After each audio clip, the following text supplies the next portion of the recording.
A study of a spectra called spectroscopy. A study of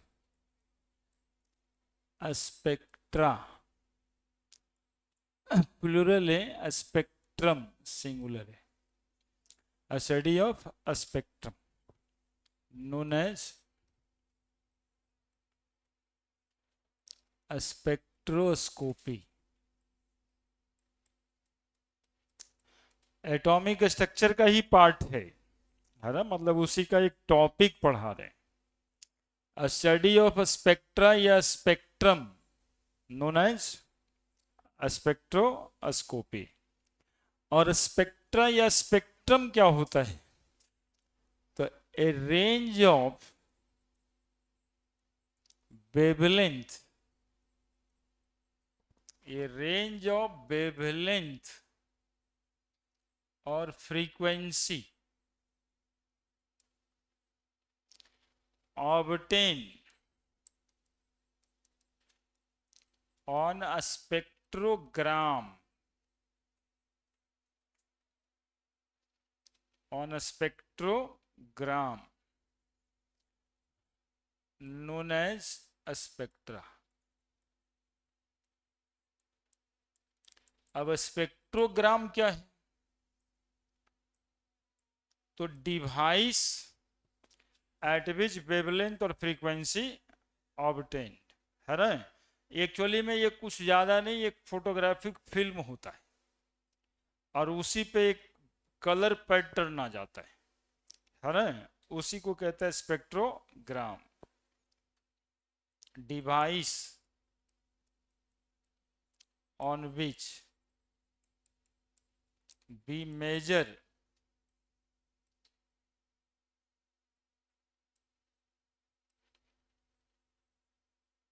wavelength और frequency, उसको कहते हैं स्पेक्ट्रोग्राम. तो तीन शब्द हो गया, स्पेक्ट्रोग्राम, स्पेक्ट्रा, स्पेक्ट्रोस्कोपी. लिखिए ना, अब चिंता करके कोई फायदा नहीं, चिंता नहीं करना है.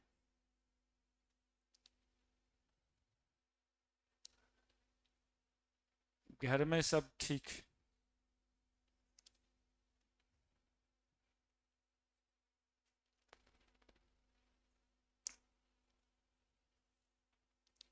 वो लोग आपके पढ़ाई की चिंता में ही हैं.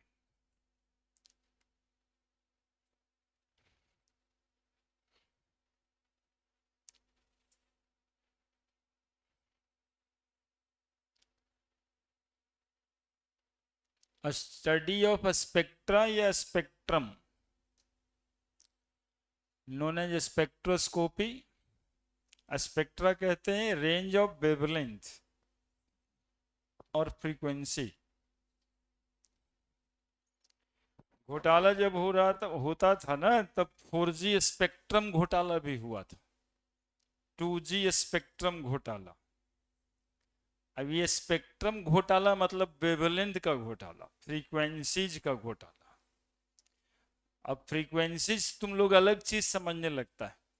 दिन भर रेडियो मिर्ची सुनता होगा, वो दिन भर में हर मिनट कहता है 98.3 हर्ट्ज पे सुन रहे. वो जो 98.3 हर्ट्ज है वही हर्ट्ज फ्रीक्वेंसी. जितने भी चैनल्स देख रहे हैं आप, वो सोनी टीवी वाला हो, जी टीवी वाला हो, स्टार वाला हो, विविध भारती, रेडियो मिर्ची, जितने भी चैनल्स हैं सब कोई ना कोई फ्रीक्वेंसी से ही चलता है. और वो फ्रीक्वेंसी मैच करता है तो आपका टीवी बाजा बजता है, नहीं मैच करता है तो घर घुर करते रहता है ना. तो ये फ्रीक्वेंसी सरकार बेचती है कि इतना फ्रीक्वेंसी का रेंज आपका हुआ. चैनल जब बनाइएगा, खरीदिएगा अपना एक न्यूज चैनल, तब वैसे ही खरीदना पड़ता है. वो सरकार का वो है ऑथोरिटीज. और हर देखिए कितना बिक रहा है वो 98.3, यानी 98.1 भी किसी का होगा, 98.2 भी किसी का होगा. सब एकदम दशमलव पे चलता है, 101.15 पे कुछ बचता होगा। थोड़ा सा भी ज्यादा इधर उधर कुछ हो गया ना तो वो ठीक ठाक आवाज नहीं देता है। यानी कि हर एक वेवलेंथ या हर एक नंबर का फ्रीक्वेंसी बिकाऊ है ना, उसी से ब्रॉडकास्टिंग हो रहा है। तो रेंज ऑफ वेवलेंथ या frequency obtain on the spectrogram, अब आप लोग ऑब्टेन भी किए हैं, हम फोटो बनाएंगे आपको दिखने लगेगा कि क्या बताने हैं सर को। अब स्पेक्ट्रम दो तरह का होता है, स्पेक्ट्रम दो तरह का होता है। एक होता है बाबू इमिशन स्पेक्ट्रम और एक होता है एब्जॉर्प्शन स्पेक्ट्रम।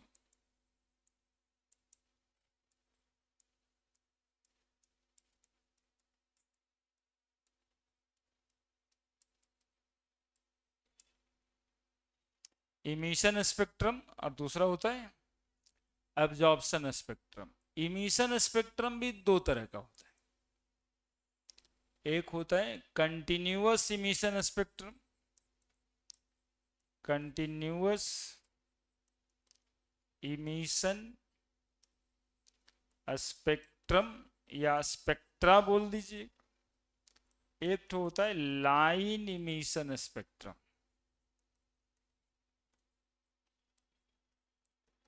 और एक एब्जॉर्प्शन स्पेक्ट्रम अकेले होता है। आप लोग इतना लिखने के बाद रुक जाइएगा, फोटो बनाएंगे।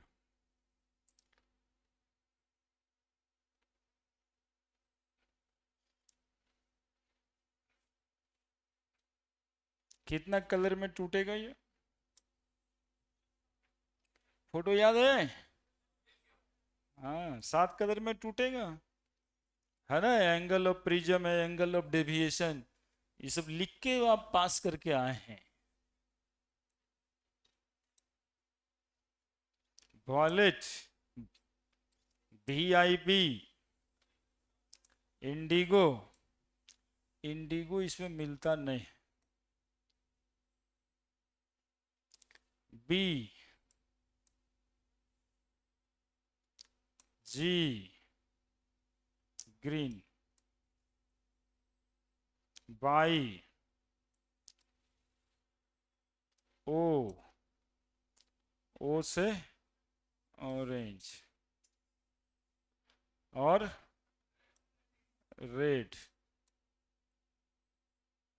ऐसे ना। और ये जो है सीधा सीधा चला जाएगा। अब कैसे क्या करें?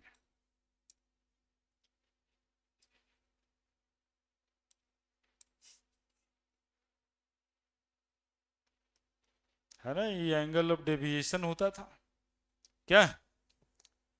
7 कलर हैं, VIBGYOR,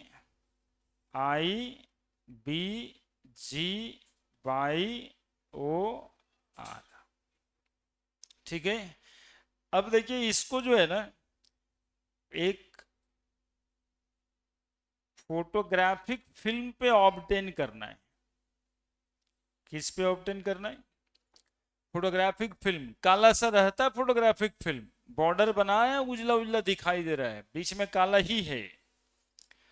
तो इसमें ये ऑब्जर्व होगा ऐसे,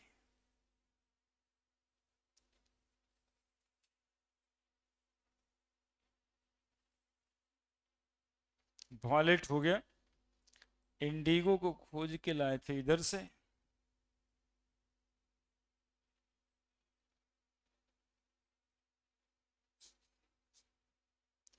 मान लिए हैं यार, नहीं है तो मान लो। येलो ना, ग्रीन, ग्रीन, ब्लू था, blue, sorry, blue, VIB, GYOR, green, green,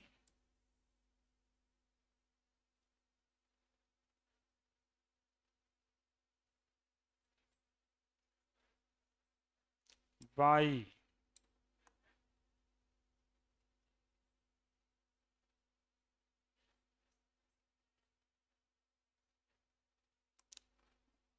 अब क्या था? ऑरेंज।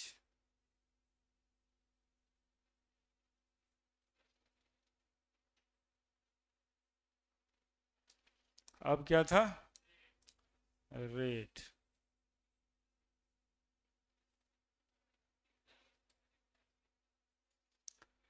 सात कलर है। Continuous emission spectra.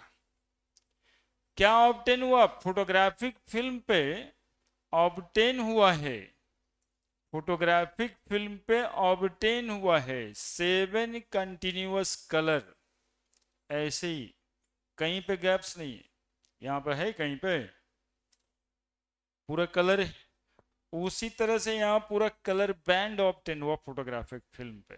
Photographic film पे जो ऑब्टेन हुआ उसी को नाम रखे थे स्पेक्ट्रोग्राम, है ना। फिजिक्स का एक प्रोसेस है डिस्पर्सन ऑफ लाइट जो प्रिज्म पे हुआ है, और 7 कलर ऑब्टेन हुआ। जो स्पेक्ट्रम ऑब्टेन हुआ उसका क्या नाम है? Continuous emission spectra. इसको बोलते हैं polychromatic beam of light. Polychromatic beam of light. और इसको बोलते हैं मोनोक्रोमैटिक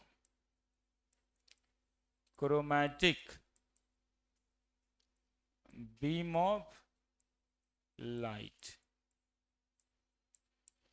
और ये है आपका फोटोग्राफिक फिल्म, ये है फोटोग्राफिक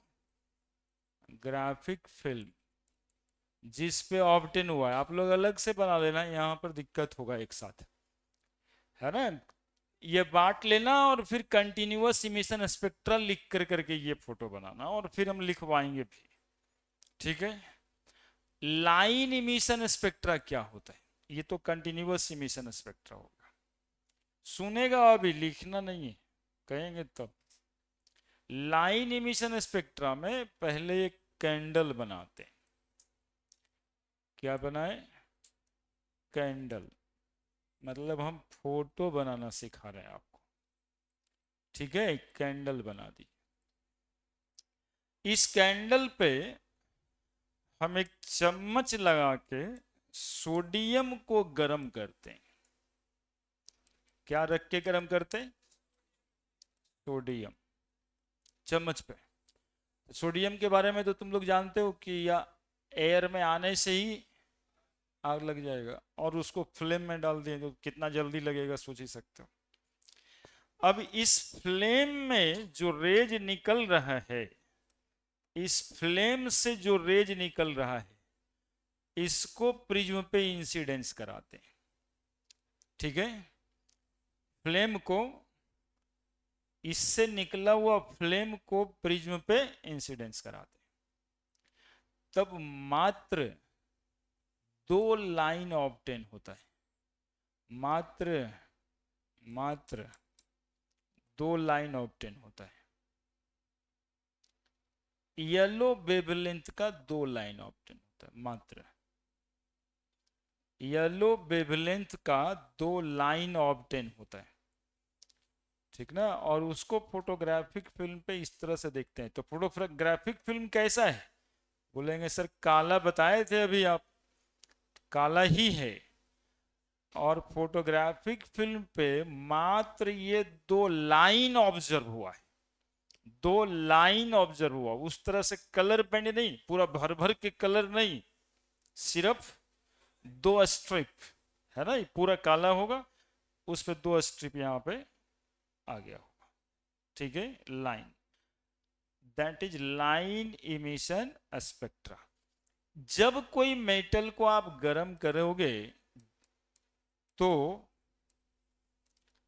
ऐसा ही लाइन ऑब्टेन होगा। दैट इज वाई एटम से निकला हुआ स्पेक्ट्रा को कहते हैं एटॉमिक स्पेक्ट्रा। और atomic spectra is the example of line emission spectra, ठीक है। सोडियम को हमने गर्म किया तो इसका वेवलेंथ होता है 5660 एंगस्ट्रम, और ये 5666 एंगस्ट्रॉम। ठीक है, किसी और मेटल को आप गर्म करोगे, बोले सर कैंडले पे सबको गर्म करेंगे, लोहा रहा तब तो भट्टी पे चढ़ा देते। गर्म करने से मतलब है ना, एक एग्जाम्पल दिए, लोहा तो भट्टिए पे गर्म होगा, और उससे जो फ्लेम निकलेगा उसको प्रिज्म इंसिडेंस का, तो पार्टिकुलर वेवलेंथ का रेज ही निकलेगा, उसमें लाइन ऑब्टेन होगा फोटोग्राफिक फिल्म पे, इसके जैसा कलर बैंड ऑब्टेन नहीं होगा। That is a difference between continuous emission spectra और लाइन इमिशन स्पेक्ट्रा। देखो ये कलर कितना हम मेहनत करके भरे, बस यही समझाने के लिए। ऐसे जो लाइन गया खाली वॉलेट का लाइन नहीं होता, वो पूरा कलर भर के होता है। अब देखिए कि दो बच्चा यहाँ रेड कपड़ा पहन के आया है, एक ठो का रेड ऐसा है, एक ठो को रेड वैसा है। अब बताइए रेड ऐसा है रेड वैसा है, तो ये कैसे कैसे रेड ऐसा और वैसा हो गया? क्योंकि डिफरेंट वेवलेंथ का रेड होता ही है ना। फेंट red, dark red, brick red, light red, समझ रहे हैं? तो पूरा कलर बैंड है। येलो भी पूरा का पूरा एक रेंज में होता है, खाली येलो नहीं होता है कि एगो रेज येलो, बस येलो एक ही तरह का होगा, येलो भी ढेर सारा तरह का होगा। ये बता रहा है। और ये क्या बता रहा है कि यदि कोई एटम है तो उससे पार्टिकुलर वेवलेंथ का रेज निकलेगा, पार्टिकुलर फ्रीक्वेंसी का ही रेज निकलेगा जो निकला। ठीक है, पार्टिकुलर फ्रीक्वेंसी का ही रेज निकलेगा। अब तुम लोग फोटो बनाओ, सिर्फ इसका पहले, तब उसका, तब तीसरा में वो बताएंगे। कंटिन्यूअस इमिशन स्पेक्ट्रा का फोटो बनाना है आपसे, पूरा रंगेगा नहीं, साथ कलर नहीं होगा, आप ऐसे ही बना करके रंग दीजिएगा, ऐसे लिख के, ऐसे वायलेट, VIB ऐसे। हाँ, नहीं उस वाले का नहीं, बस यही तीन ही होता स्पेक्ट्रा।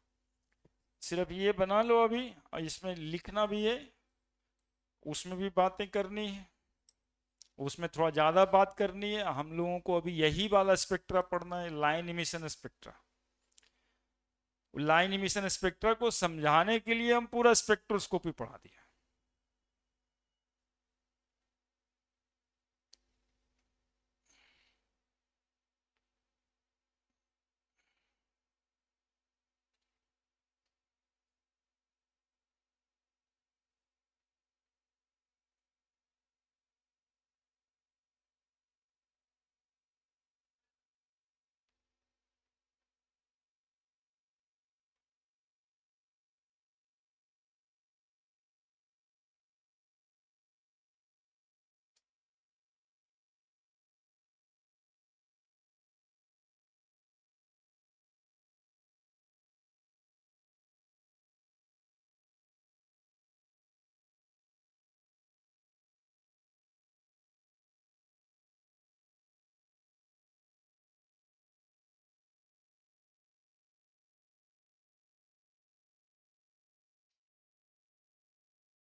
वाइब्रेशन में रखना चाहिए, नहीं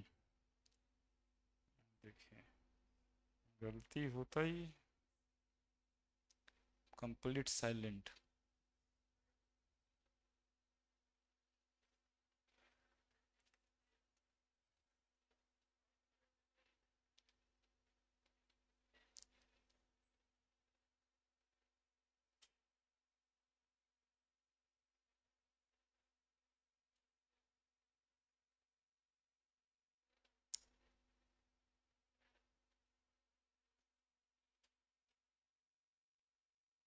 ये अभी रखाता है आप ही लोग के नीड के लिए। कभी कभी घर में गार्जियन काफी परेशान हो जाते हैं, आप लोग कभी कभी गुस्सा जाते हैं, गुस्साते हैं तो घर में फोन नहीं उठाने लगते, मम्मी उसमें ज़्यादा परेशान हो। अब उनको याद आता है कि अच्छा 4 से 6 तो पढ़ने गया होगा, उसी समय में पूछते हैं, सर ही को पूछ लेते हैं। तो उस मजबूरी में हम काम आ जाते हैं कि बचवा है कि नहीं। उस तरह का इंपॉर्टेंट चीज, नॉर्मल में हमको थोड़ी ना, वो खोजेंगे जब जरूरत पड़ेगा तब खोज के निकालते ही हैं। और जनरली आप लोग रुसने का आदत तो रखते ही होंगे। नहीं, कल कुछ डांट दिए तो आज बोलवे ना करें। तो बढ़िया है, अच्छा है। साल भर में एक आध बार हो जाता है, ये रोज रोज थोड़े होता है।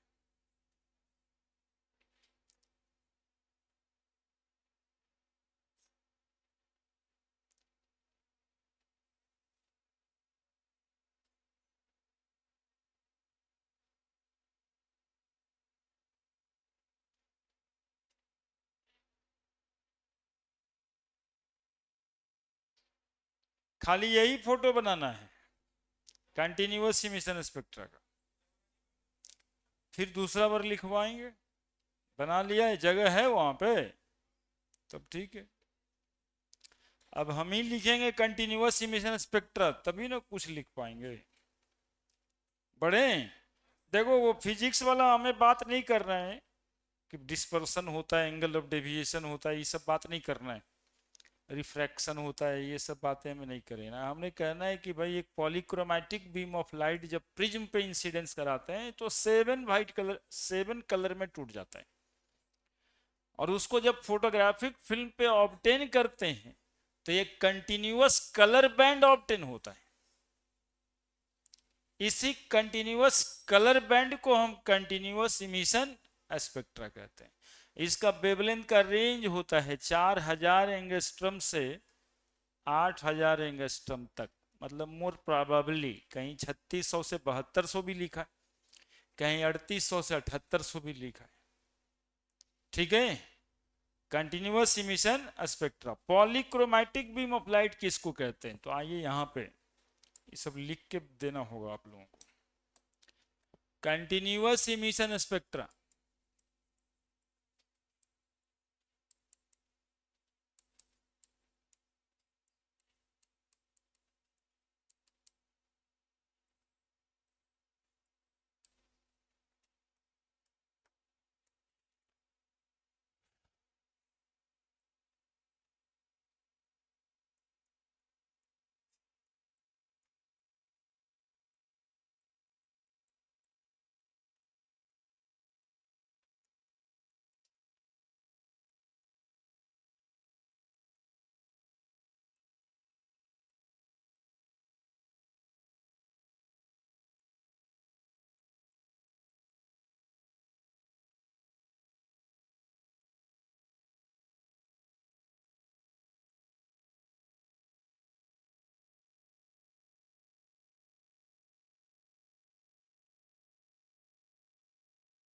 it dispersion या scattered into, scattered ठीक नहीं होगा, disperse in 7 monochromatic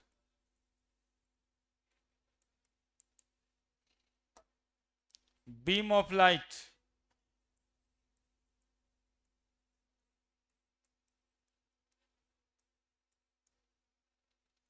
when a polychromatic beam of light incidents on the prism, it disperses in 7 monochromatic beam of light obtained on photographic film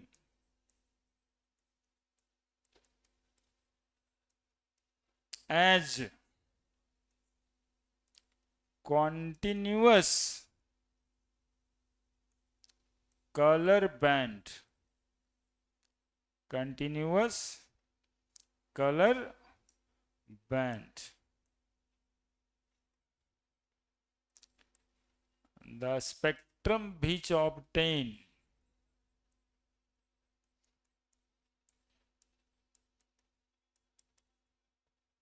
known as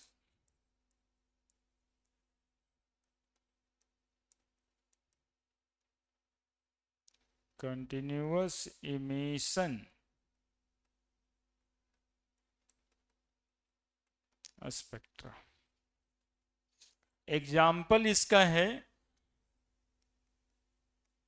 any ordinary source of light. कोई भी source of light से जब raise निकल के इस पे पड़ेगा तब यही होगा, including sunlight.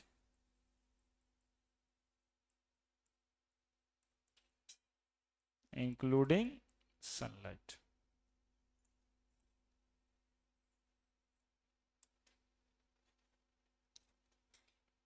Polychromatic beam of light का डिफिनेशन समझ रहा है सब?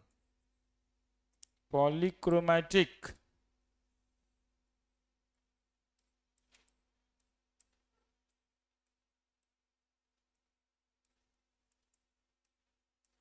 Beam of light.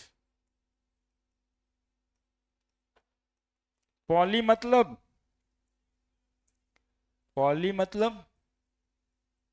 Many.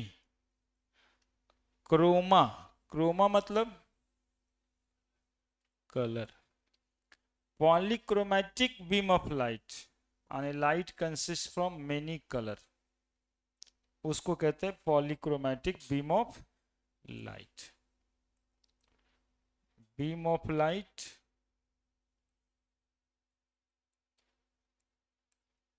consist from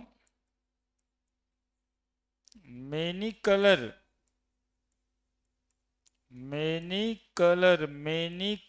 बहुत ज्यादा कलर।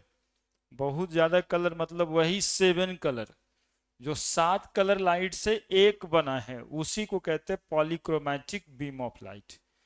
एग्जाम्पल है व्हाइट लाइट, है ना? 7 कलर मिल गया तो कौन सा कलर बनता है? व्हाइट लाइट, है ना? जिसको आप लोग कलर मानवे नहीं करते, ये तो सीधा उजर है, कलर कहाँ कुछ है ना? व्हाइट कलर को कलर कौन मानता है? कलर का मतलब वही ग्रीन, इंडिगो, ये सब कलर होता है, रेड।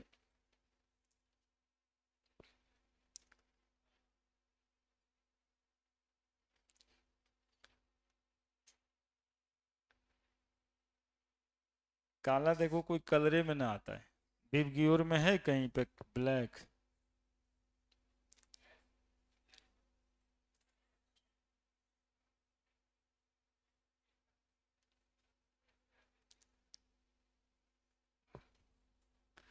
एगो मोनोक्रोमैटिक बीम ऑफ लाइट भी है।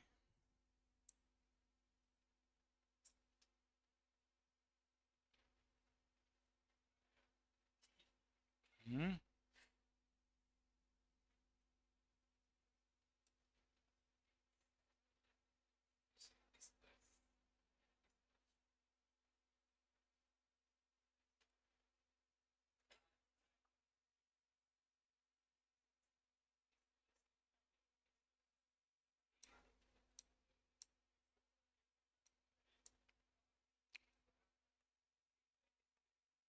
Monochromatic beam of light. Mono का मतलब सिंगल, क्रोमा का मतलब कलर। क्यों परेशान है भाई? सिंगल कलर के लाइट को मोनोक्रोमैटिक बीम ऑफ लाइट बोलेंगे। जैसे वॉयलेट एक कलर था, इंडिगो एक ही कलर है, ब्लू एक ही कलर है, तो beam of light consist from only one colour.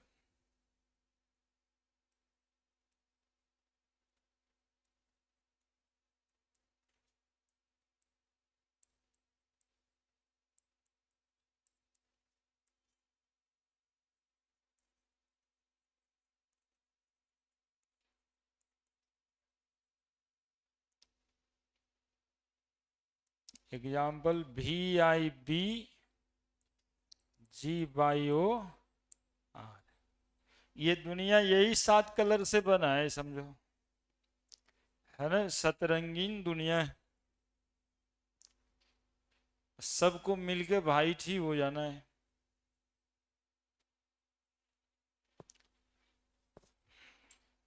लिखिए ना, तो कौन सोच में पड़े हैं बाबू।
हो गया, लिख दिया।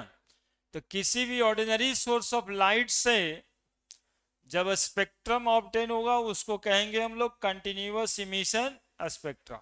करेक्टर क्या होगा, बस एक line, continuous colour band. Photographic film पे कंटिन्यूअस कलर बैंड ऑब्टेन होगा, ठीक है। कंटिन्यूअस कलर बैंड क्या होता है समझाए, समझ आया। लगातार colour colour colour colour band होगा, एकदम रेनबो की तरह होगा, भरा भरा होगा, कहीं खाली नहीं होगा। बढ़े आगे, लाइन इमिशन स्पेक्ट्रा, फोटो बना चुके, क्या लिखेंगे, लिखेंगे कि यदि फोटोग्राफिक फिल्म पे सिर्फ एक दो लाइन ऑब्टेन हुआ, एक दो हो या इनफाइनाइट नंबर हो मतलब नहीं, लेकिन होना क्या है, लाइन, कंटिन्यूअस बैंड नहीं, कलर बैंड नहीं, है ना, लाइन ऑब्टेन, तो उसको बोलेंगे line emission spectra.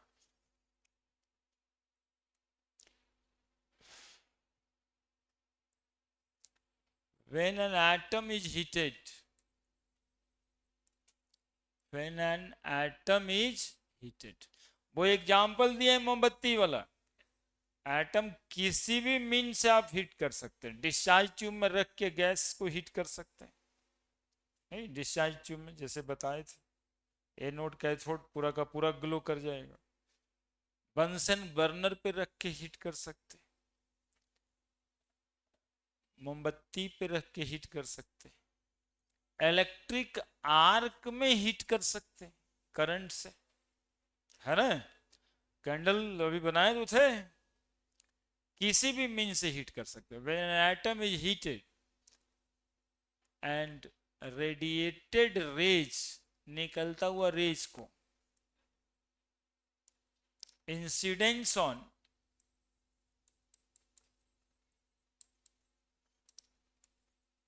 The prism, it disperse after dispersion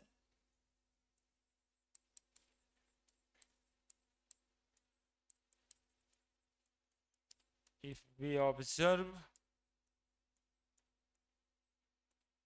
on the photographic film, there are only certain lines of particular wavelength obtained.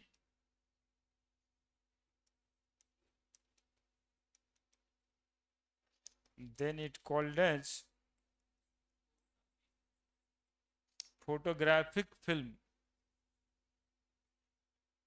फोग्राफिक हो गया, फोटोग्राफिक.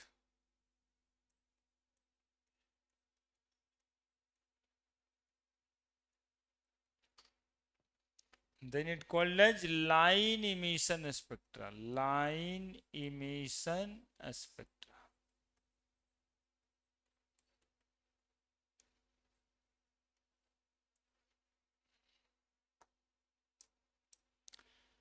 एग्जाम्पल है इसका एटॉमिक स्पेक्ट्रा. किसी भी एटम को आप हीट करेंगे तो जो स्पेक्ट्रा ऑब्टेन होगा उसी को बोलेंगे लाइन इमिशन स्पेक्ट्रा.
हो गया.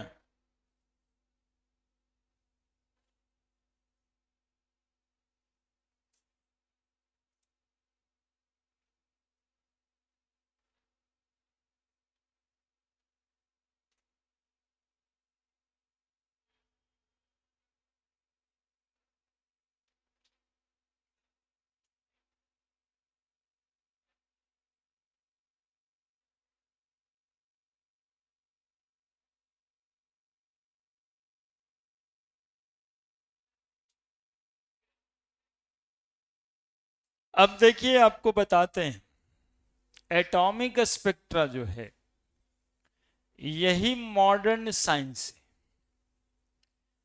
कहने का मतलब है कि यदि आप रिसर्च करते हैं और कुछ नया आपको मिल जाता है, नहीं कहते हैं कि हमको कैसे पता चलेगा कि हम कुछ डिस्कवरी कर ली. नहीं, जैसे कोई सोडियम कैसे खोजा होगा या फिर मैग्नीशियम कोई खोजा होगा ना, तो कैसे खोजा होगा, आंख से नहीं खोजाएगा बच्चा. आप भी कुछ खोज दीजिएगा और कहिएगा देखिए ये चीज जो हम खोज दिए वो पहले से नहीं था, ये नया है. इसका आप अपने नाम पे नाम रख दीजिए, है ना. तब लैब में जाकर के ये चेक होगा और चेक क्या होगा कि उसको गर्म किया जाएगा. गर्म करके जो वेवलेंथ ऑब्टेन होगा उसको पहले जितने भी एटम्स डिस्कवर्ड हो चुके हैं उसके वेवलेंथ से मैच किया जाएगा, या जो सबस्टांस डिस्कवर हो चुका है उससे मैच किया जाएगा. यदि वो किसी एटम से मिल जाता है तो आप कुछ नया नहीं खोजे, आपको कह दिया जाएगा कि ये तो पहले से यही वाला है। यदि किसी वेवलेंथ से वो मैच नहीं कर रहा है तब सर्टेनली आप कुछ नया खोज दिए। यानी कि वेवलेंथ और frequency emitted by an atom of element upon heating is the characteristic feature of that element only। मतलब हम कहें कि एक एटम जितना वेवलेंथ और फ्रीक्वेंसी का रेज इमिट करेगा वो वेवलेंथ और फ्रीक्वेंसी सिर्फ उसी एटम से रेडिएट होगा, वो दूसरे से नहीं हो सकता है। तो इसको प्रिंसिपल बता दिया गया रिसर्च फील्ड का। यही ना प्रिंसिपल हो गया कि अब कैसे कोई नया खोजेगा तो बताए उसका लाइन इमिशन स्पेक्ट्रा देखना पड़ेगा, है ना, उसके एटॉमिक स्पेक्ट्रा को स्टडी करना पड़ेगा, तभी पता चलेगा कि वो नया है या फिर पहले से कोई सबस्टांस उसमें पहले से प्रेजेंट है।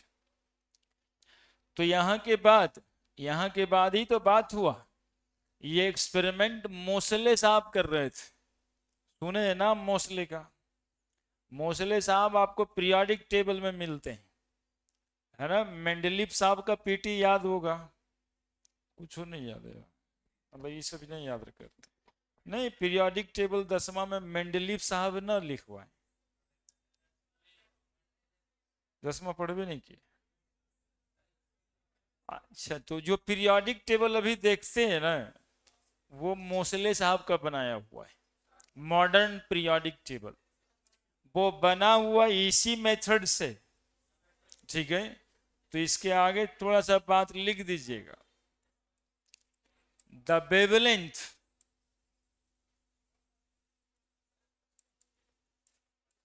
और frequency radiated by an atom of element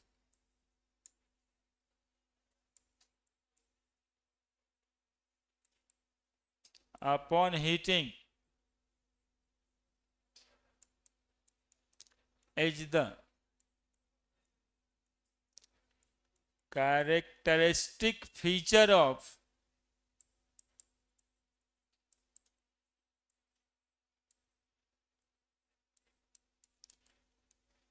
that element only, of that element only, according to Moseley's या Moseley experiment, Moseley's experiment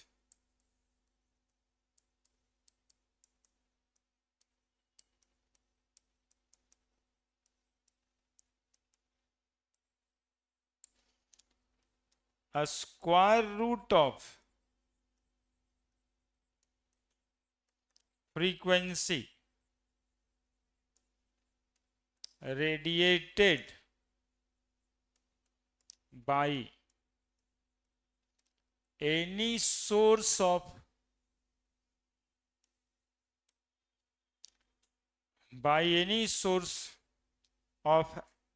atom, element is directly proportional to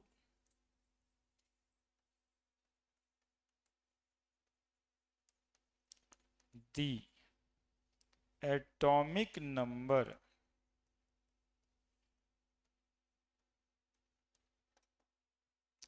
a square root of frequency radiated by any source of atom is directly proportional to the atomic number. A square root of frequency directly proportional to atomic number.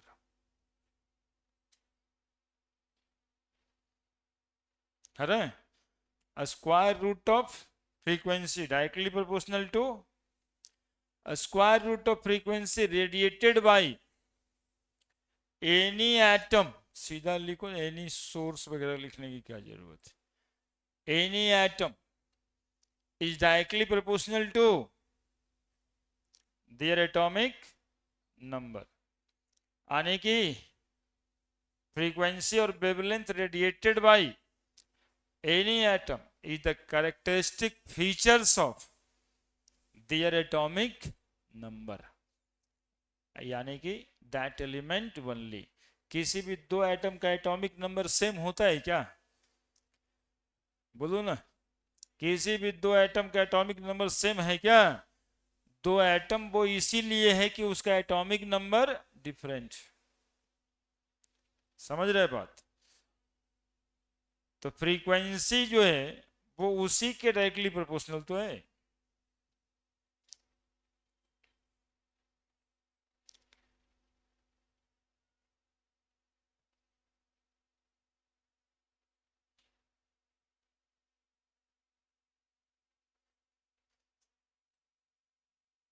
पहले जो periodic table बना था वो atomic mass से arrange हुआ था। बाद में जब मोसले साहब पीरियोडिक टेबल बनाए तो उसको एटॉमिक नंबर के हिसाब से अरेंज किया।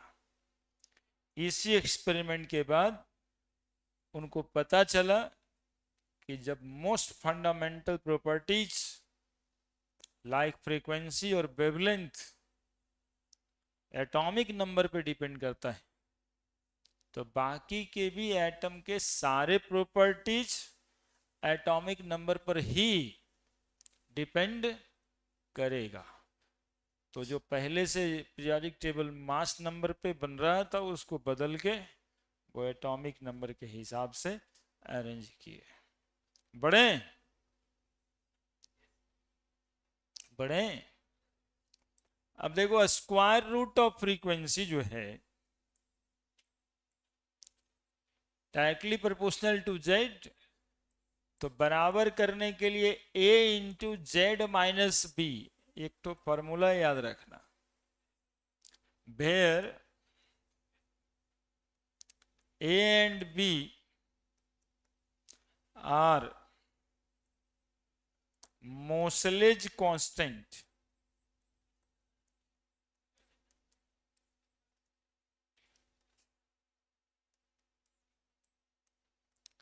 कोई बताएगा हमको क्या? Unit and dimension of a and b, unit and dimension of a and b, anyone? A और बी का डायमेंशन क्या होगा? तुमको क्या हो गया? तो क्या करें? तो गर्म लग रहा है तो एसी बंद कर दें।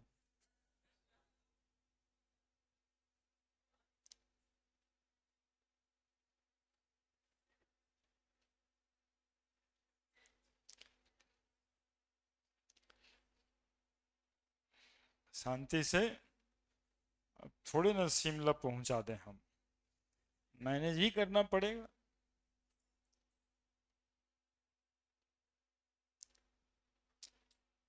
ए और बी का डायमेंशन बता दो, यूनिट डायमेंशन। देखो ठंडा लगने लग जाएगा तुरंत, सोचो दिमाग से।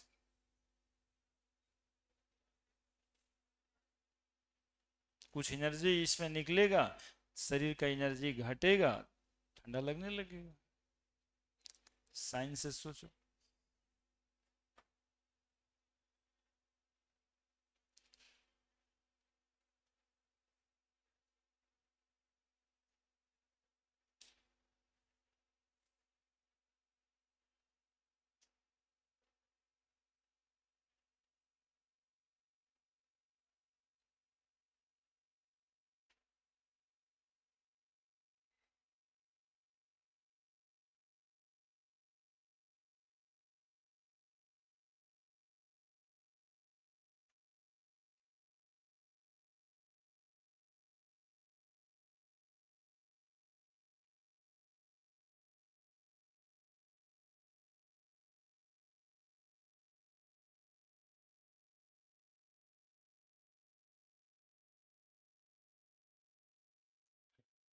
सोच लिया आप लोग? देखिए हमारे साथ रहिए, हम बता देंगे। जेड माइनस बी है, ठीक है। Square root of frequency, frequency समझ ही रहे सब, पढ़ते आ रहे, बराबर A into Z minus B है। तो ए बराबर कितना, square root of frequency by Z minus B. Z क्या है, एटॉमिक नंबर, तो नंबर में से बी कोई नंबर ही घटेगा ना, तो नंबर में से कोई नंबर ही घटेगा, जैसे यहां 10 20 यही ना एटॉमिक नंबर होगा, समझ रहे हैं। तो नंबर में से नंबर घटेगा, और नंबर का कोई यूनिट नहीं होता, कोई डायमेंशन, तो B is dimensionless. B जो है वो कैसा है, एंड यूनिट है क्या उसका, unit less.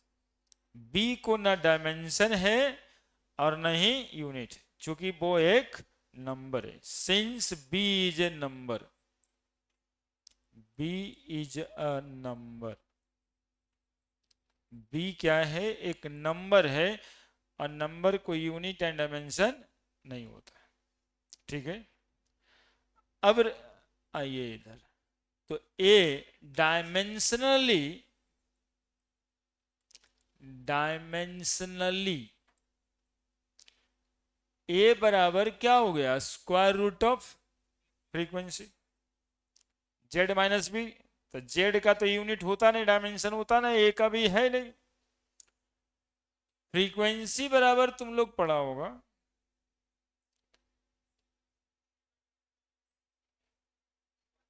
One by T, one by time period. तो ए बराबर टी का पावर -1 अंडर रूट है, हाफ लिख देते हैं क्या,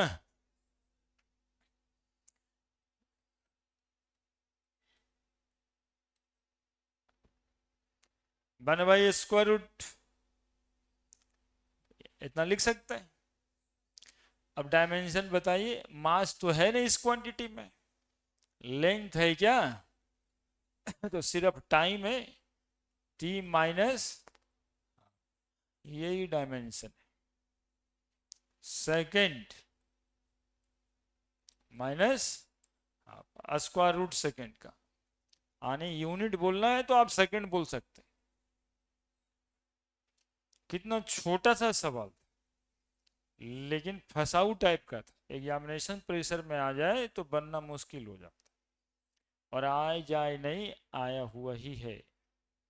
एक तो बी, बी को यूनिट लेस, डायमेंशन लेस समझना, और ए का वो यूनिट सेकेंड, ये अलग से जानकारी था।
हो गया।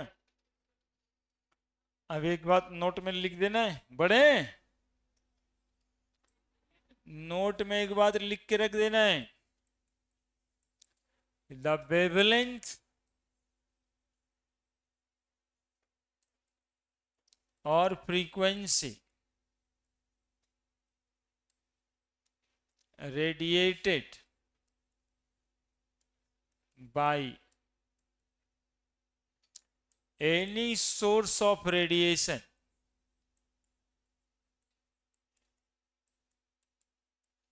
और यहां पर सोर्स ऑफ रेडिएशन क्या है, atom, is characteristic feature of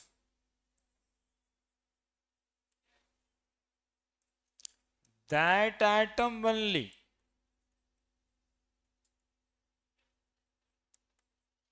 that atom only। और इसी पर मोसले साहब अपना मॉडर्न पीरियोडिक टेबल बना दी। अरे भाई आके बैठ जाओ ना यहीं पे, चाहे कहीं लटक जाओ, यहाँ भी आके बैठ सकते हो, काहे छटपटा रहा है।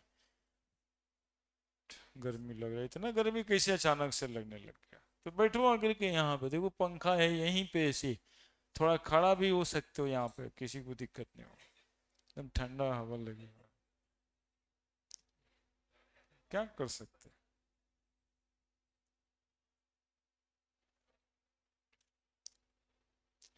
एक तो को गर्मी लगे पूरा क्लास परेशान नहीं हो सकता ना, कुछ बात है तो फिर बताओ उसके लिए।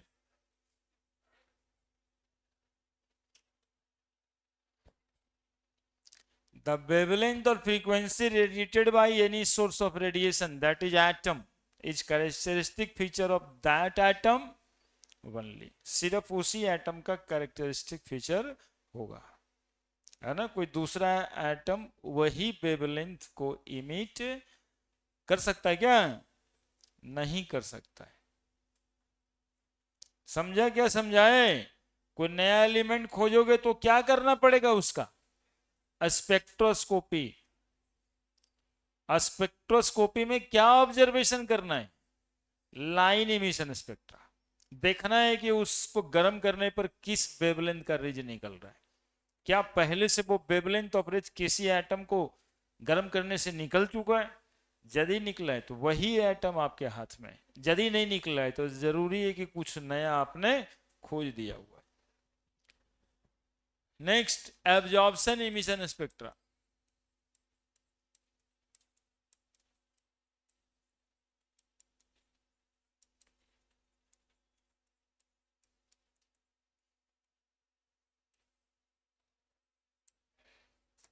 देखोगे इसमें क्या करना है,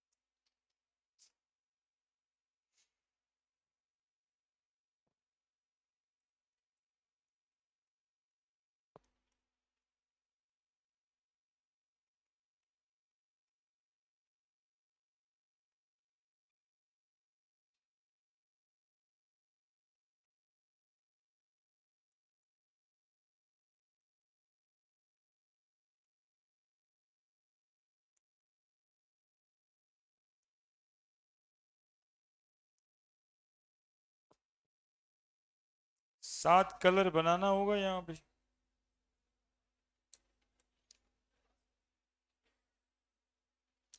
भाई तुम लोग हल्ला करके ना परेशान मत करो।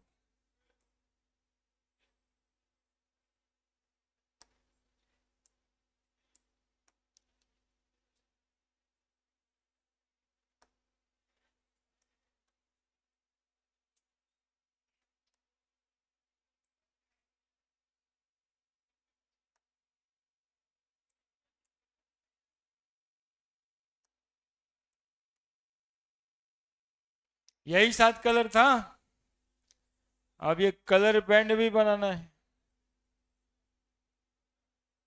फोटोग्राफिक फिल्म पे।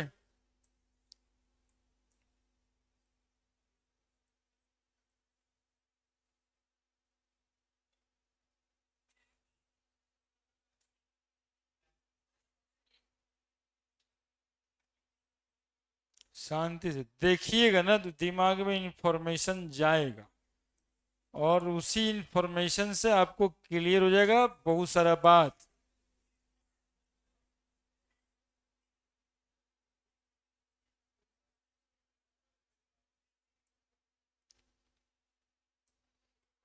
सब तो स्पेक्ट्रम ही है और हमें थोड़ा थोड़ा सा जो डिफरेंस है वो बताना है।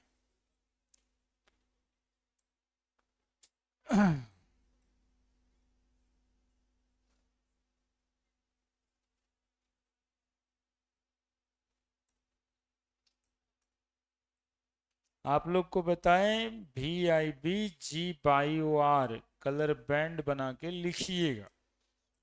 तो आप क्या बनाइएगा, 7 कलर लेके थोड़े ना आए।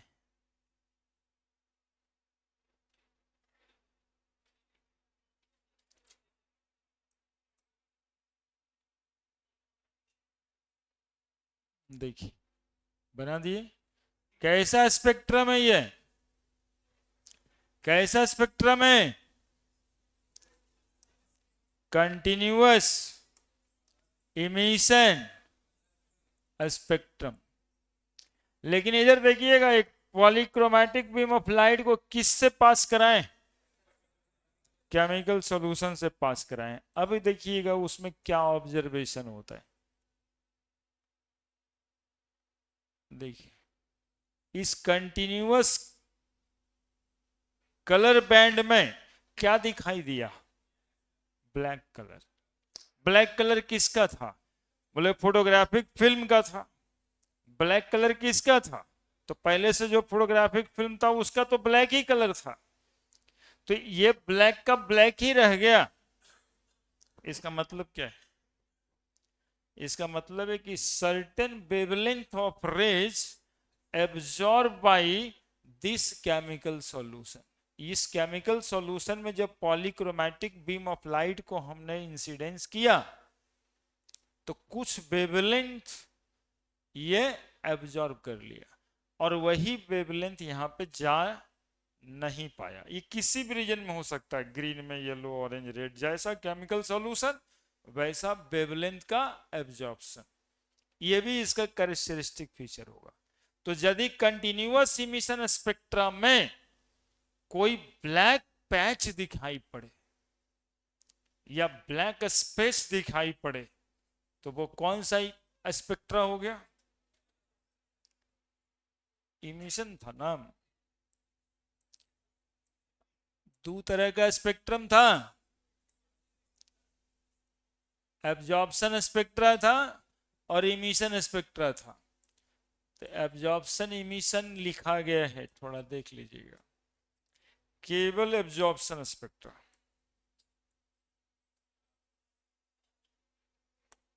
एब्जॉर्प्शन स्पेक्ट्रा बताना।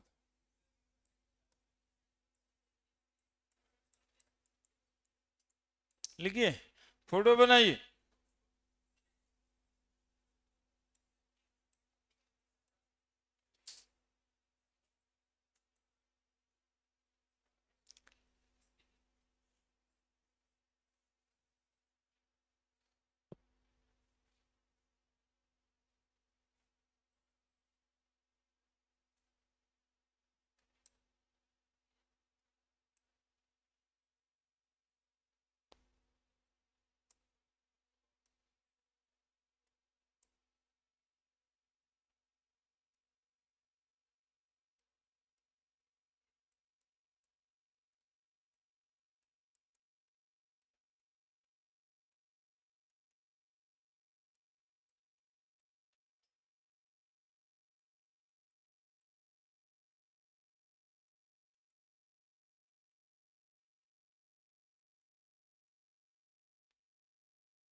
हो गया। When polychromatic beam of light incidence on the prism by passing through a chemical solution on the photographic film, some dark spaces are observed. The obtained spectra known as absorption spectra, है ना। और जो dark space observe हुआ उसका क्या वजह बताएंगे कि some wavelength of raise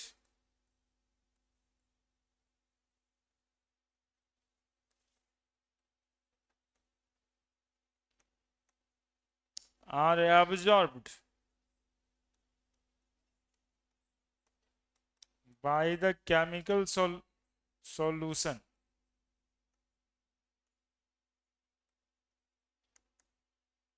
Some wavelength of rays are absorbed by the chemical solution, है ना। और कौन सा वेवलेंथ ऑफ रेज कौन सा केमिकल सॉल्यूशन एब्जॉर्ब करेगा, वो डिपेंड करेगा नेचर ऑफ केमिकल सॉल्यूशन पे। यानी अलग अलग केमिकल सब्सटेंस अलग अलग वेवलेंथ ऑफ रेज एब्जॉर्ब करेगा, है ना। इसलिए रटना नहीं है कि कितना एंगस्ट्रम या कितना नैनोमीटर का वेवलेंथ कौन एब्जॉर्ब करेगा। The wavelength absorb by different chemical substance is the characteristic feature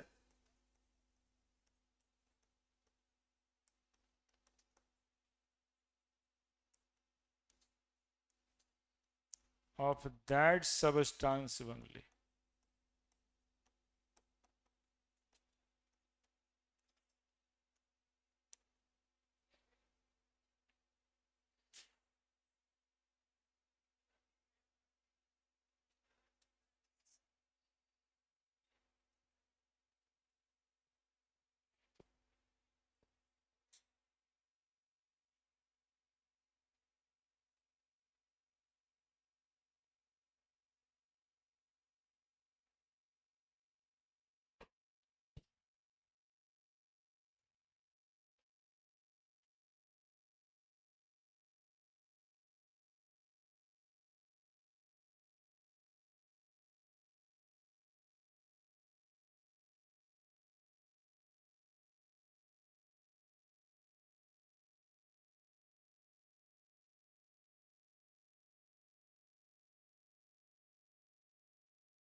लिख दिए, कोई दिक्कत। एब्जॉर्प्शन स्पेक्ट्रा में नेक्स्ट ब्लैक बॉडी रेडिएशन। अब नए लिखने वाले को ना पहले बोलना चाहिए नहीं लिखे हैं सर, तो जो लिख लेता है वो हाँ कह देता है, उसके बाद आप कहते हैं नहीं लिखे हैं सर। अधिकार किसका पहले है? जब पूछते हैं लिख लिए, बोला नहीं लिखे हैं सर, तो आगे कौन बोलता है? जो लिख लिया वही बोल देता है। हमारे कान में क्या आया, बाकियों के कान में क्या गया कि सब लिख लिया तब भी सर बैठल थे। तो हम तो मूव करेंगे ही ना।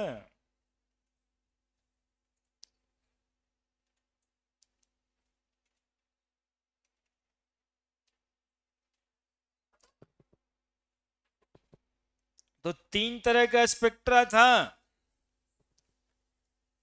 Continuous emission spectra, line emission spectra, absorption spectra. हम लोगों को काम इस चैप्टर में आने वाला स्पेक्ट्रा था लाइन इमिशन स्पेक्ट्रा, आने वो एग्जांपल था कैम एटम्स का spectra, that is atomic spectra. ठीक है, तो अगला टॉपिक है हमारा, थोड़ा सा टॉपिक थोड़ा सा ही, ब्लैक बॉडी रेडिएशंस क्या होता है सुनिएगा। किसको कहते हैं ब्लैक बॉडी? तो एक ऐसा बॉडी, पढ़ना कह रहा था, एक ऐसा बॉडी जो good emitter of heat as well as good absorber of heat हो, उसको कहते हैं black body.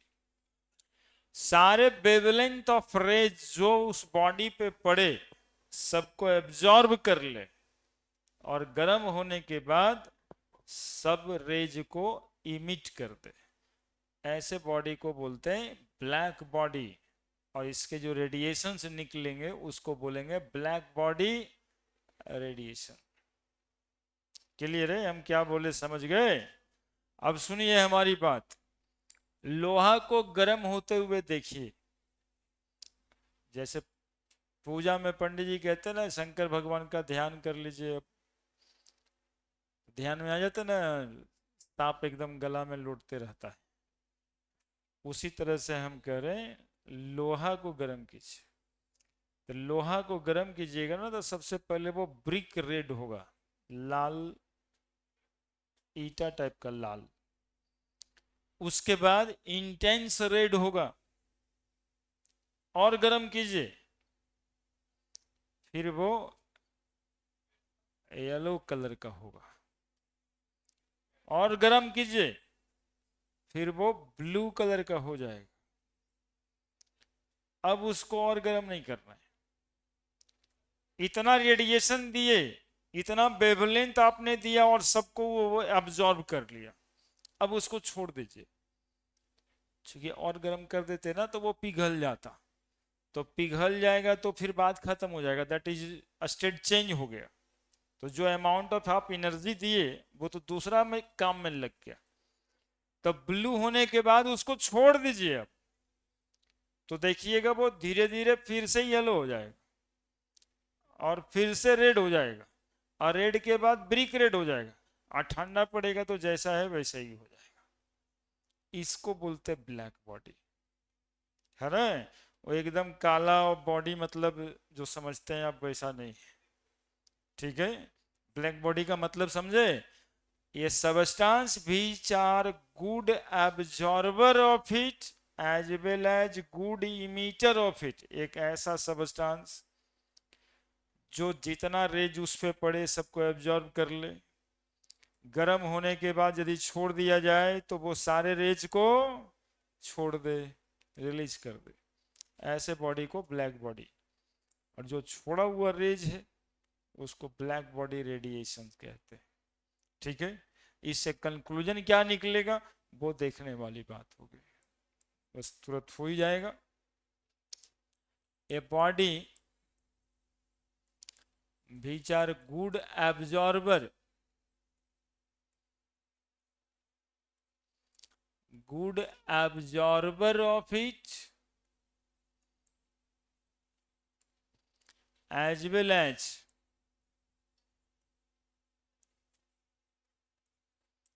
good emitter of heat,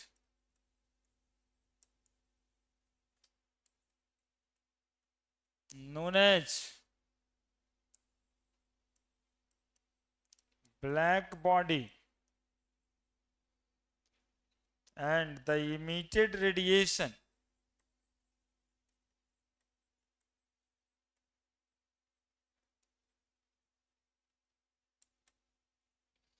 known as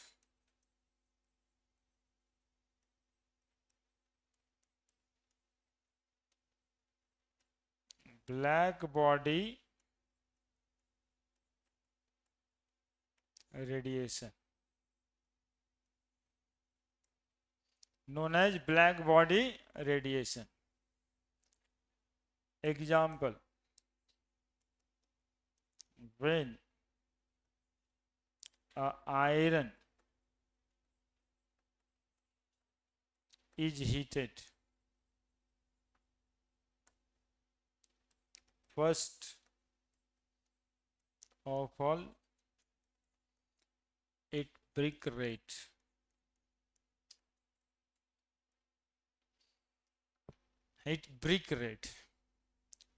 again upon heating it become yellow,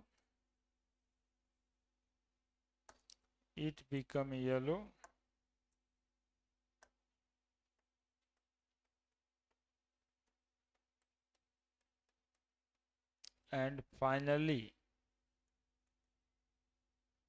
blue.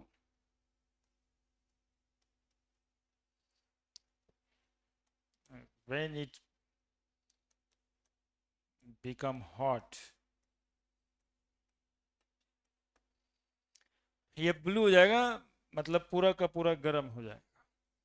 When iron is heated, first of all it brick red, again upon heating it become yellow, and finally blue when it become hot.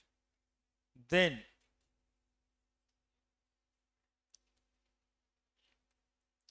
upon cooling, अब इसको ठंडा करना है, upon cooling finally क्या हो जाएगा, फिर से finally brick red, colour change होकर के फाइनली ब्रिक रेड हो जाएगा। और अपना जो कलर होता है ना लोहा का कलर, वैसा ही होता है, क्या ब्राउन टाइप का, रेडिश ब्राउन, ब्रिक रेड या रेडिश ब्राउन। अब इसी में कूलिंग में जो इमिट किया रेडिएशन को, उसको क्या बोलेंगे, black body radiation. The body which is good absorber of it as well as known as black body, है ना। एक्चुअली में जो ब्लैक कलर आप लोग समझ रहे हैं ना कि बड़ी गर्मी लगता है उसमें, वो भी एक्चुअली में यही है, good absorber as well as good emitter. अब इससे हमको क्या समझ में आना है, जल्दी से लिखिए तब ना समझाएं। जितना रेज इंसिडेंस पड़ेगा ना सब उसको एब्जॉर्ब कर लेगा, उसी को कहते black colour.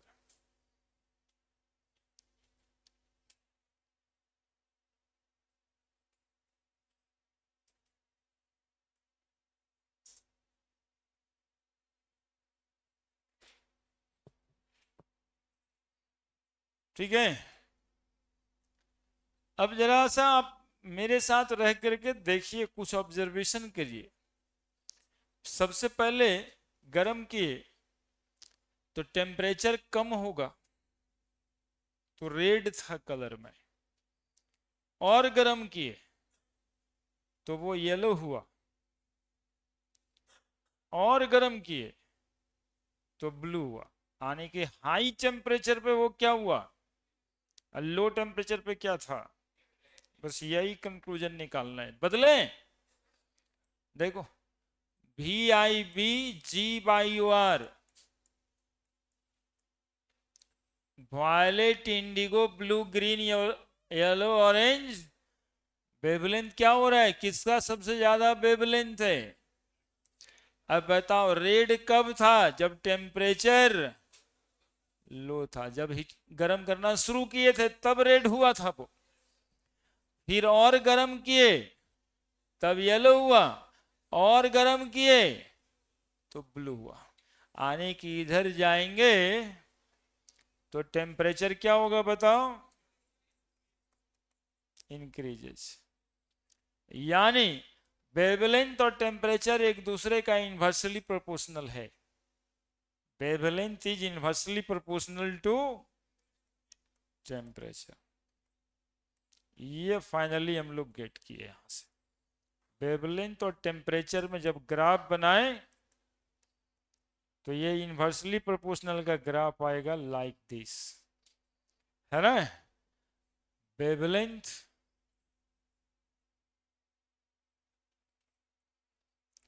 increases when temperature of substance decreases। देखिए ब्लैक बॉडी रेडिएशन से ये बात समझ में आया। और ये बात अब आप घर पे जाके देखिए, आज अपने गैस स्टोव को, चूल्हा को, जब वो उसका फ्लेम ब्लू होगा तब कहते हैं आप बढ़िया जल रहा है, जब लाल जलने लगेगा तब कहिएगा अब खत्म होने वाला है, यानी टेम्परेचर आपको कम मिल रहा है। तो ब्लू जब मिल रहा था तो आप समझ रहे थे कि एकदम बढ़िया जल रहा है मेरा चूल्हा, तो एकदम तुरंत बन जाएगा, इतना बढ़िया फ्लेम है। तो कौन बढ़िया फ्लेम है? ब्लू। ब्लू फ्लेम ही बढ़िया होता है, यानी वो हाई टेम्परेचर प्रोवाइड करता आपको।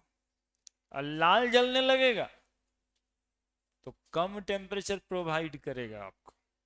है ना? बात उतना था, लेकिन घर में रोजे होता है। लाल जले तो बर्नर साफ कराइए या फिर गैस चेक कराइए।